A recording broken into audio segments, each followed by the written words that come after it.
भारत माता के भारत माता के वंदे वंदे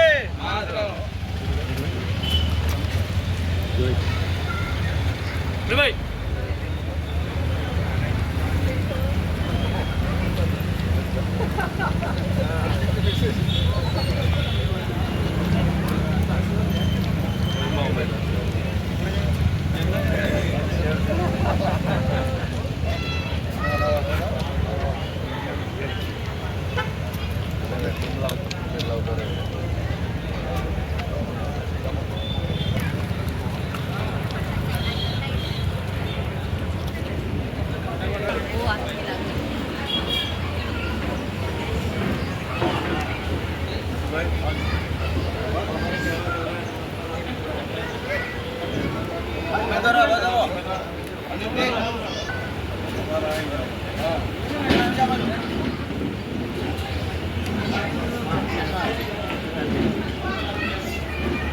भारत माता की जय। भारत माता की जय।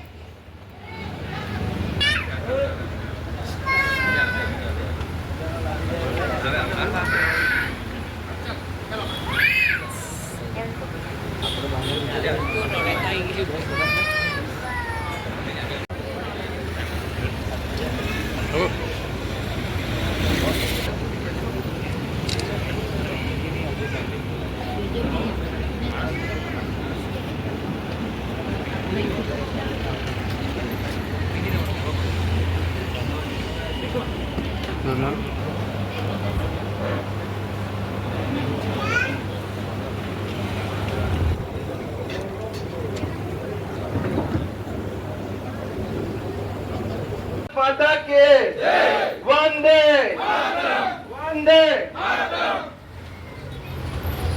आज रोज આપણે 25 જિલ્લા પંચાયત ના મધ્ય કાર્યાલયના ઉદ્ઘાટન પ્રસંગે આપણે ઉપસ્થિત માનનીય કેબિનેટ મંત્રી શ્રી ગુજરાત સરકાર શ્રી કનુભાઈ જિલ્લા પંચાયત ઉપસ્થિત સૌ આગેવાન મિત્રો તેમજ દુર્લભ કાર્યકર્તા મિત્રો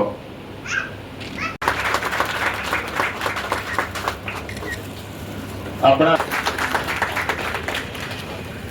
વંશજ તમામ મહેમાનોનો અહીં શાબ્દિક સ્વાગત કરીએ છીએ હું રોહિણાની ટીમને વિનંતી કરીશ કે જો તમામનો સામૂહિક સ્વાગત કરી દે અંબાદ તાલુકા પંચાયત ના ઉમેશ સેજલબેન સાથે આપણા નાના વાક્ષીપા તાલુકા પંચાયત સીટના ઉમેદવાર શ્રીમતી કિન્નરીબેન ઉમેદવાર શ્રી શૈલેષભાઈ સાથે ડુમલાવ તાલુકા પંચાયત સીટના ઉમેદવાર શ્રી હિરેનભાઈ સૌનું સ્વાગત છે રોહિણાની ટીમને હું વિનંતી કરીશ કે સૌનું પુષ્પગુચ્છથી સ્વાગત કરે કે જે જિલ્લા પંચાયતના ઉમેદવારથી શરૂઆત કરીને આપણા તમામ તાલુકા પંચાયતના ઉમેદવારોનું સૌનું સ્વાગત કરે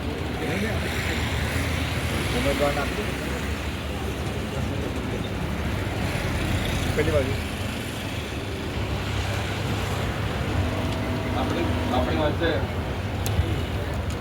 આપણી વચ્ચે ઉપસ્થિત પાર્ટી તાલુકા ભાજપ અધ્યક્ષ શ્રી પુનિતભાઈ નું સ્વાગત છે ભારત માતા કી આજે આપણા પરિયા જિલ્લા પંચાયત સીટ પર રોહિણા ખાતે મધ્યસ્થ કાર્યાલયના ઓપનિંગમાં આપણા ગુજરાત સરકારના નાણામંત્રી શ્રી કનુભાઈ દેસાઈ સાહેબ, આપણા પૂર્વ રાજ્ય કક્ષાના મંત્રી શ્રી જીતુભાઈ સાહેબ અને અહીં ઉપસ્થિત ઉમેદવાર જિલ્લા પંચાયતના ઉમેદવાર અદિતિબેન, અંબાજ તાલુકા પંચાયતના ઉમેદવાર તેજસ્વીનીબેન, ગોયમા તાલુકા પંચાયતના ઉમેદવાર સેજલબેન, નાનાવાક્ષીપા તાલુકા પંચાયત સીટના ઉમેદવાર કિન્નરીબેન, પરિયા તાલુકા પંચાયત સીટના ઉમેદવાર નયનભાઈ, ડુમલાવ તાલુકા પંચાયત સીટના ઉમેદવાર હિરેનભાઈ અને રોહિણાના ઉમેદવાર એવા આપણા શૈલેષભાઈ અને અહીં ઉપસ્થિત અમારા વડીલ આગેવાન એવા મહેશ કાકા અને સૌ આપ કાર્યકર્તા મિત્રોનું હું પારડી તાલુકા ભાજપ મંડળ વતી સ્વાગત કરું છું. અને પારડી તાલુકા ભાજપ અને આ સૌ જે સાહેબશ્રીએ આપણને જે ઉમેદવારો આપ્યા છે, સાહેબશ્રીને અમે ચોક્કસ ખાતરી આપીએ છીએ કે આપણી આ 6 તાલુકા પંચાયત અને આ પરિયા જિલ્લા પંચાયત અમે જંગી બહુમતીથી જીતીને આપને ઉમેદવાર આપીશું એટલી અમે ચોક્કસ ખાતરી આપીએ છીએ. લાંબી વાત ન કરતા હવે પછી આપણા પાસે 8 દિવસ ગણતરી દિવસ કરવાનો, પછી કલાક કરીશું. એટલે આજથી 16 તારીખ પછી પેલી બાજુ 24 તારીખ 5 વાગ્યા સુધીનો પ્રચારનું માધ્યમ છે. તો આપણા પાસે હવે 8 દિવસ છે. આપણા વચ્ચે ઈશ્વરભાઈ ભૂદેવ પણ બેઠા છે, આશીર્વાદ આપશે.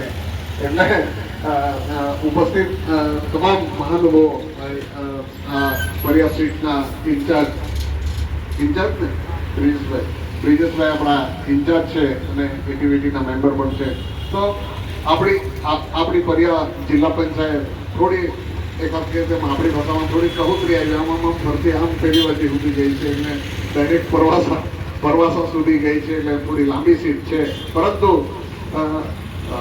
એક સીટની અંદર કનુભાઈનો વિધાનસભા મત વિસ્તાર આવે છે, બાકી 2 સીટમાં કનુભાઈનો વિધાનસભા મત વિસ્તાર ને 4 સીટમાં કપરાડા વિધાનસભા મત વિસ્તાર. પણ આખરે પાર્ટી તાલુકો છે, એટલે એ તાલુકાની સીટ જીતવા માટે અને અમારા રોહિણાથી શૈલેષભાઈ જંપલાયું છે અમને, એટલે પૂરેપૂરો વિશ્વાસ છે કે હવે રોહિણા પ્લસ રેસાને મજબૂરીથી રોહિણા નીકળશે. કારણ કે રોહિણા એક ગામની એક સીટ છે, ત્યારે આમ તો મોટા ભાગે બધા મોટા ગામ છે. અંબાજ પણ મોટું ગામ છે, એ પ્રમાણે ડુમલાવ, બરૈની, ખેરલાવ છે. હંમેશા આ વિસ્તારની અંદર વર્ષોથી આમ તો જે જ્યારે અમેના પક્ષમાં હતો ત્યારે કોંગ્રેસ તરફી હતા, પણ જ્યારે ભારતીય જનતા પાર્ટીમાં જોડાયા ત્યારબાદ તમામ મોટાભાગના કાર્યકર્તા અને મતદારોનો જે જોગ ભારતીય જનતા પાર્ટી અને ભારત દેશના યશસ્વી વડાપ્રધાન નરેન્દ્ર મોદી સાહેબ 2014ની અંદર પ્રધાનમંત્રી બન્યા ત્યારબાદ આ વિસ્તારના તમામ મતદારોની જોગ ભારતીય જનતા પાર્ટી તરફ ધીરે ધીરે વળી ગઈ છે. અને એ જોગ લાંબા સમય સુધી ચાલવાની છે. ભારતીય જનતા પાર્ટીની સરકાર ગુજરાતમાં હજુ પણ 10-15 વર્ષ સુધી કોઈ વાંધો આવે કે મુશ્કેલી પડે એવું કોઈ દેખાતું નથી. કારણ કે સિટી વિસ્તારની 90 સીટ છે, એ 90માંથી 80 સીટ ભારતીય જનતા પાર્ટીની ફિક્સ છે. કારણ કે એમાં કોઈ તકલીફ નથી. તે જ પ્રમાણે વલસાડ જિલ્લાની 36 સીટ, 36માંથી 4 તો બિનહરીફ થઈ ગઈ. આપણે 32 પર લડવાનું છે. ઘણા લોકોએ તો ખાના પૂરતી એટલે ખાલી ઉમેદવાર ઘણા, એટલે હું કોઈ પાર્ટીનું નામ નહીં લેતો, બાકી તો અમુક જગ્યાએ તો મોદીને મૂકવા પડ્યા છે. એવું પણ છે કે ઉમેદવાર પણ હતા, પણ શોધીને ગમે ત્યાંથી લાવીને મૂક્યા કે ભાઈ ખાના પૂરવાના છે. તો પણ એનાથી આપણે હરખાઈ જવાની જરૂર નહીં કે નવળા છે માનવાની કંઈ જરૂર નહીં. પેલી સસલાની ને કાચબાની જેવી લડાઈ છે, એટલે એમાં આપણે હરખાવાની જરૂર નથી કે આપણે જીતી જવાના. આપણી મહેનત આપણે મજબૂતાઈથી કરવાના અને વધારેમાં વધારે વોટે કેવી રીતે આપણે જીતીએ તેની તાલાવેલી અને મહેનત કરવાની છે. તમામ આપણા આ જિલ્લા પંચાયતના એક કાર્યકર્તા ને અભિનંદન છે કે આપણા જેટલા પણ ઉમેદવાર છે બધાને જીતવા માટેની આપણે હંમેશા તમામ ઉમેદવારોને મારી વિનંતી, કોઈ પણ જગ્યાએ મને એક આપજો એવું કોઈ જગ્યાએ કહેતા નહીં, મને એક આપજો એવું કોઈ જગ્યાએ કહેતા નહીં મળે તો ચાલે, પણ એક મળે એવું કહેતા નહીં. બધે 2 વોટ ભાજપને આપવાના. એટલે કે તે વાંધો વચકો હોય તો ખાનગીમાં કહે આવે કે મને એક આપજો, તો નહીં આપે તો પેલાને નહીં આપે તો કંઈ વાંધો નહીં, પણ તે વાત લીક થઈ જાય અને તેનો રોંગ મેસેજ જાય અને લોકોમાં ચર્ચા થાય. એટલે એ બાબતમાં પડતા નહીં. આપણે પેનલ જ ચલાવવાની બને, કારણ કે ભારતીય જનતા પાર્ટીને 2 વોટ આપવાના છે. એ વાત કરીને આપણે આગળ વધવાનું છે અને આપણે મજબૂતાઈથી આપણે જીતવા માટે એક કાર્યકર્તાને મતદાર સુધી પહોંચવાનું છે. ઓછા દિવસમાં ઘણું કામ કરવાનું છે, એટલે વધારે સમય નહીં લેતા. કંપનીના બીજા 2 પ્રોગ્રામ છે, એટલે ટૂંક સમયની અંદર આપણે બીજા પ્રોગ્રામ પણ છે. તો આ તબક્કે તમામ એક કાર્યકર્તાને બધાને ખૂબ ખૂબ ધન્યવાદ. ભારત માતા કી જય. સૌપ્રથમ તો જીતુભાઈને ખાસ અભિનંદન આપીશ કે જ્યારે પણ ઉમેદવારની પસંદગી થઈ ત્યારે અમે બંને એક મતે આપણા 22 અને પુનીત અને મહેશભાઈ અને ટીમને રાજુભાઈ પ્રકાશભાઈને એમને અભિનંદન આપીશ કે એમણે બધા સચોટ ઉમેદવારો પસંદ અને એટલા માટે કે હવે આપણને જીતવામાં કોઈ મળેલું નથી. બરાબર ને? શૈલેષભાઈને જે ઉત્સાહ લાગે તો આજે જીતી જાય એવું લાગે. બરાબર ને? ને આપણે જ્યારે પણ જવાનું છે મતદારો પાસે આપણી પાસે થયેલા બધા કામોનો આપણી પાસે હિસાબ છે. આપણે જે શાળામાંથી રસ્તે જાય એવા અનેક કામો ભારતીય જનતા પાર્ટી મોદી સાહેબના આગેવાનીમાં કર્યા છે અને હવે પછી તમને કોઈ પણ માણસ કોઈ પણ મતદાર કોઈ પણ કામ કહે તો તમે કહેજો અમે કરી દઈશું. હું તમને એ કામ કરી આપું, જીતુભાઈ કરી આપશે. અમે જીતુભાઈએ 2012થી જીતુભાઈ કોંગ્રેસમાં હતા છતાં પણ અમે સાથે ઘણું કામ કર્યું. પણ આ જે સભા આજે ભાજપની છે આવી સભા આપણા રોહિણામાં થતી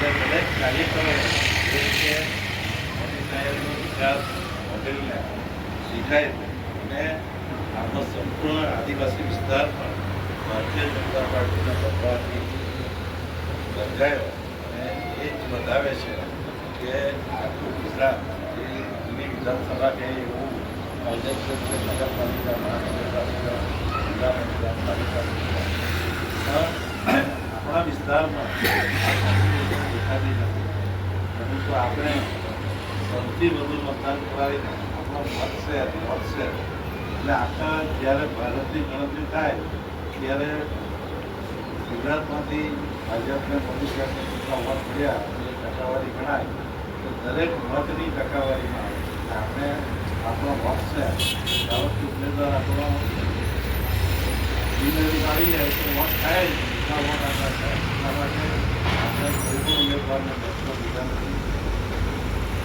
બીજી એક ખાસ વાત મેં નોંધી કે આપણા કે જે રીતે ટીમ ઉખાડી છે તો મહેશને પણ ખાસ ને દીપી અને તાલુકા પંચાયતનો સભ્ય બન્યા પછી અને અદિતિને તૈયાર કરી એવો અભિનંદન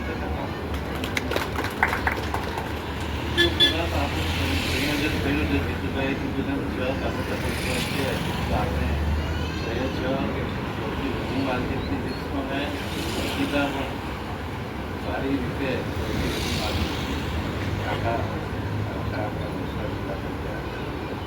અને જો કામ કરવાની વાત આવે તમારી પાસે આપણા શૈલેષભાઈએ પણ આ વિસ્તારમાં ઘણા બધા કામ કર્યા જિલ્લા પંચાયતના એની ક્લાઇમ તો ભાઈમાં જ સાચી વાત ને ભાઈ.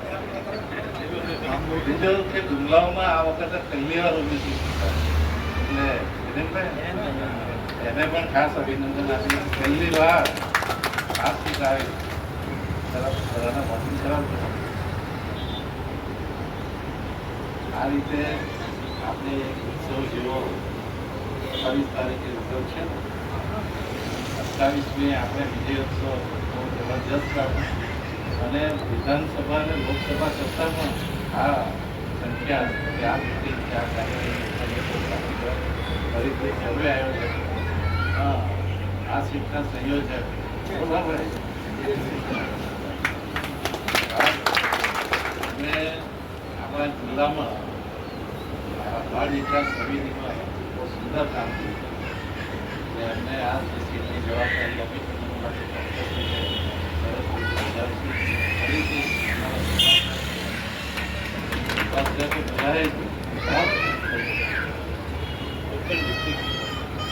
હવે થોડા મારા હાથે જ છે સાહેબને પણ આપણે સૌ સાથે રહીને અંકિતને આજે 9 વાગે ઊંઘાવી જાય એટલી બજાર કરવા ફરીથી આપ સૌ મોટી સંખ્યામાં આભાર.